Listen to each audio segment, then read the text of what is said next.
Hi, my name is Kimberly Holt, and I'm a victim of officer-initiated domestic violence. I now consider myself a survivor. It has taken me a very long time to get there, and I have done it with absolutely no help from attorneys, police officers, or the judicial system. I'm speaking out in hopes that the system begins to change and that no other woman will go through the devastating experiences that I have endured. It is my hope to see change. That is why I'm speaking out. We need to have safer and more neutral places for victims of officer-initiated domestic violence to report to.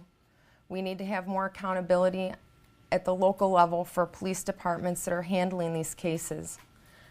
I was married to Detroit police officer Michael Woody. The verbal outbursts began very shortly after we moved in together. They were few and far between, and they were often attributed to his job stress as a Detroit police officer. The outbursts began escalating in 2009 when we were married into full-blown rages.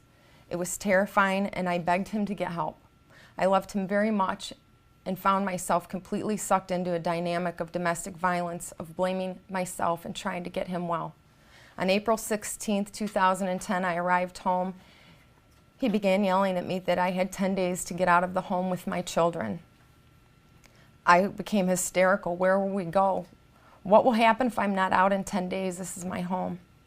He replied, "I'm going to make your lives a living hell if you don't leave in 10 days. He then repeated that threat 3 times. I left to a hotel. I arrived the next day with the children, and he absolutely went crazy. I knew then I had to flee for mine and my children's safety. I left the home on April 19th. He changed the locks that day. I was terrified and had nowhere to turn. This is when the emotional and verbal abuse escalated to a completely new level.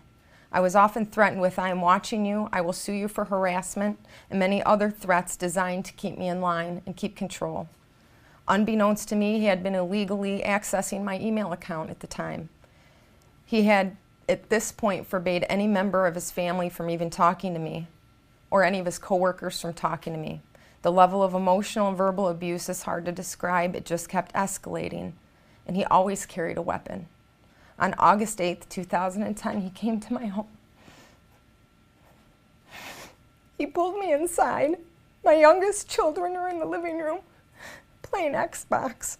He choked me. He pushed me against a wall. He held me down and he raped me. I begged him to stop. I was absolutely terrified.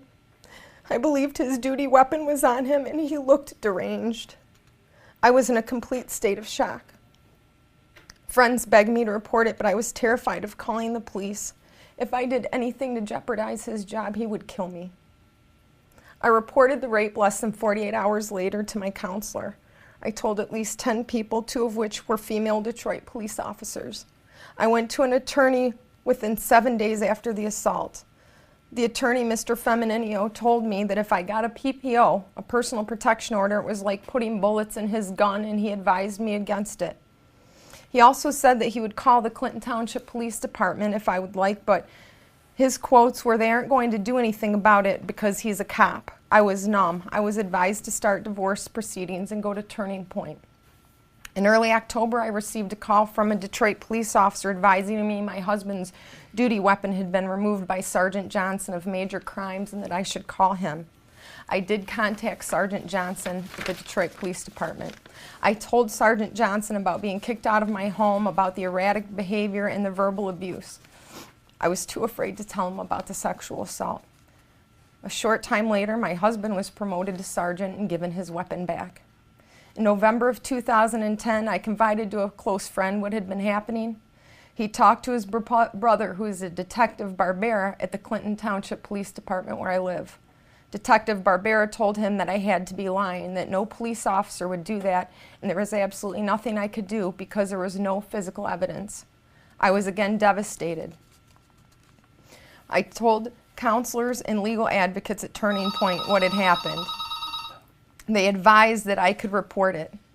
I got the courage in July of 2011 to file a police report. It took me a very long time. That's